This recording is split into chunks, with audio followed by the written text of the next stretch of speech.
Hello friends, fast track pharmacy में आपका स्वागत है। आज हम पढ़ेंगे फार्माकोनोलॉजी के बारे में। फार्माकोनोलॉजी का हमने यूनिट 4 कवर कर रहे थे, जिसमें हमारा लेक्चर 4 था किसके वोलेटाइल के बारे में। ठीक है, आज हम लेक्चर 5 कवर करेंगे, जिसमें हम पढ़ेंगे आज रेजिन के बारे में। ठीक है, अगर आपने वो वीडियो नहीं देखी हो वोलेटाइल ऑयल का, तो हम आई बटन में उस वीडियो के लिंक को डाल देंगे, आप वहाँ पे जाकर उस वीडियो को देख लीजिएगा। तो रेजिन होता क्या है, एक मिनट।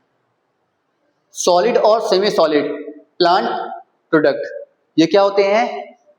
प्लांट का सेमी सॉलिड और सॉलिड एक प्रोडक्ट होता है। नेचर एमॉर्फस, इसका जो नेचर होता है ये मोस्टली कैसा होता है? एमॉर्फस होता है।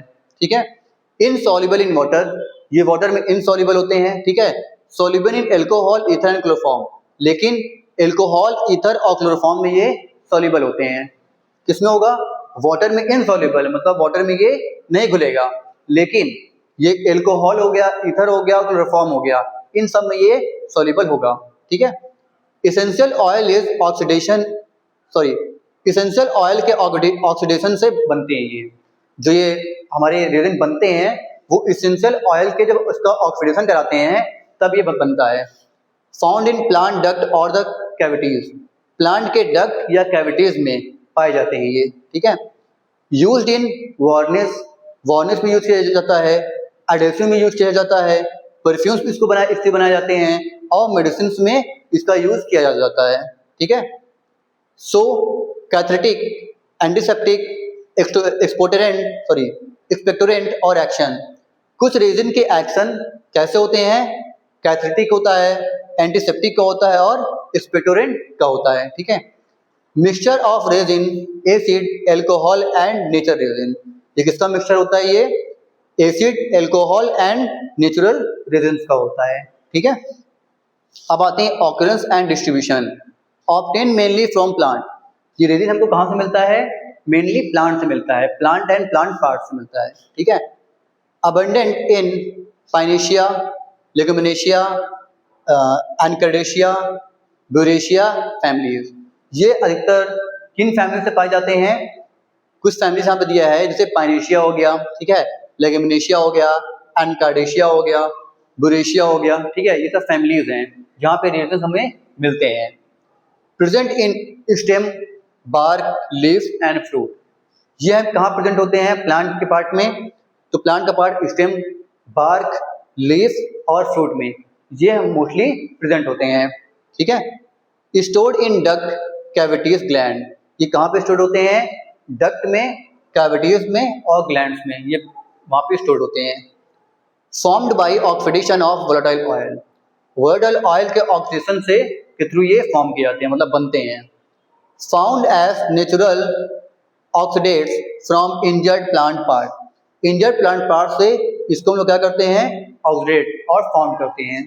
ठीक है, ये तो हमारा ऑकरेंस एंड डिस्ट्रीब्यूशन। अब आते हैं आइसोलेशन ऑफ रेजिन के बारे में। ठीक है, पहला हमारा इसमें आता है नेचुरल ऑक्सीडेशन मेथड। इस मेथड में क्या होता है? प्लांट का बार्क या स्टेम को कट या इंजर कर देते हैं। हम लोग क्या करते हैं? जो प्लांट का बार्क होता है और स्टेम होता है, इसको हम लोग थोड़ा सा कट करते हैं। ठीक है, उसके बाद रेजिन नेचुरली बाहर आ जाता है। जब कट करेंगे तो जो रेजिन होगा उस प्लांट में वो बाहर की ओर आएगा। ठीक है, ड्राई होने के बाद इसको हम लोग कलेक्ट कर लेते हैं, थोड़ा सूखने के बाद। ठीक है, जो क्या होता है हमारा? ये रेजिन होता है। जैसे पाइनस से हम लोग क्या करते हैं? टर्पेंटाइन को ऑब्टेन करते हैं, पाते हैं हम लोग। ठीक, हमें मिलता है पाइन से। अब आता है सॉल्वेंट एक्सट्रैक्शन मेथड। इसमें क्या होगा? प्लांट मटेरियल बार्क या रूट को पाउडर करते हैं, मतलब पाउडर फॉर्म में इसको बनाते हैं। ऑर्गेनिक सॉल्वेंट जैसे एल्कोहल, ईथर और क्लोरोफॉर्म से इसको एक्सट्रैक्ट करते हैं। ठीक है, फिर इसको कंसंट्रेट करके रेजिन हमको मिल जाता है। ये जैसे इसको कंसंट्रेट करेंगे वैसे हमको रेजिन मिल जाएगा। तो ये किसमें होगा? हमारा सॉल्वेंट एक्सट्रैक्शन मेथड में होता है। फिर तीसरा आता है प्रिसिपिटेशन मेथड। इस मेथड में क्या होगा?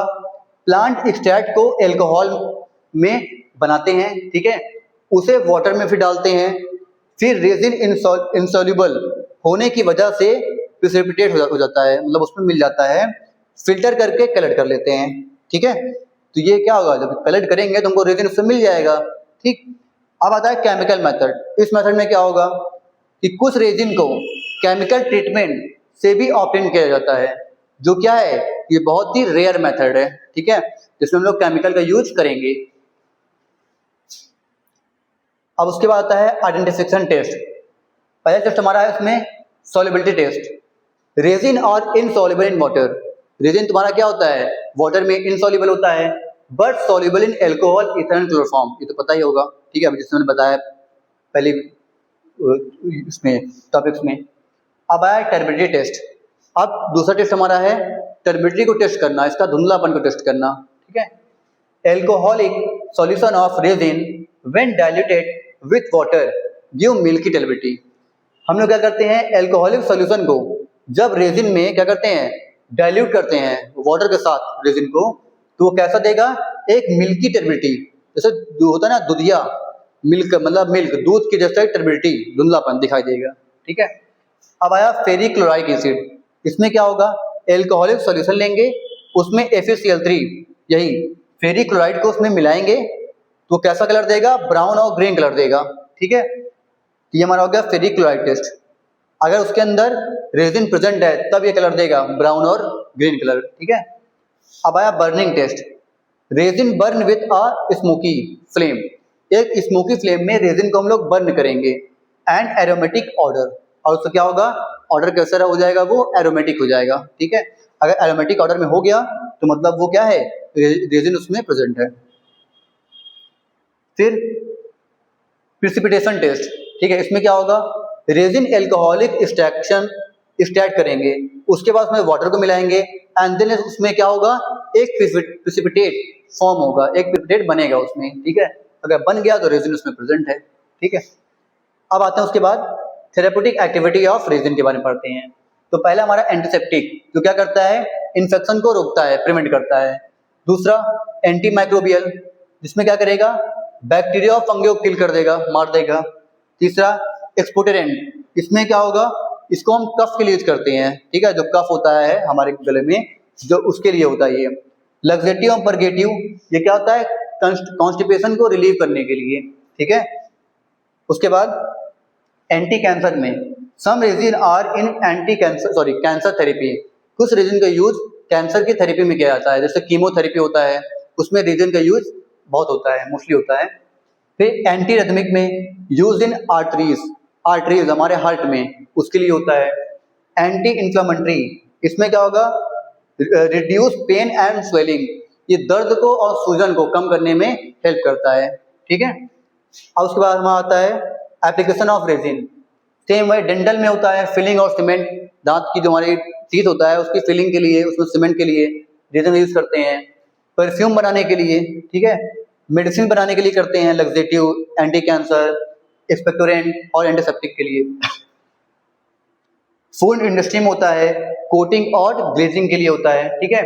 इंडस्ट्रियल में प्लास्टिक हो गया, वार्निश हो गया, रबर हो गया और एडिसिव सब्सटेंस को बनाने के लिए क्या करते हैं हम लोग, रेजिन का यूज करते हैं, ठीक है फ्रेंड। तो फ्रेंड्स ये था हमारा आज का लेक्चर रेजिन, जिसमें हमने आप इसमें क्या किया, रेजिन को बहुत ही शॉर्ट में क्लियर कराया इसको, ठीक है। जितना हमने इसमें आपको शॉर्ट नोट दिया हुआ है बहुत ही इंपॉर्टेंट आपके लिए होगा, एग्जाम के थ्रू देखा जाए तो आप ऐसे भी करके अच्छे चले आएंगे वहाँ पे, तो आपको पूरे मार्क्स मिल जाएंगे, ठीक है फ्रेंड्स।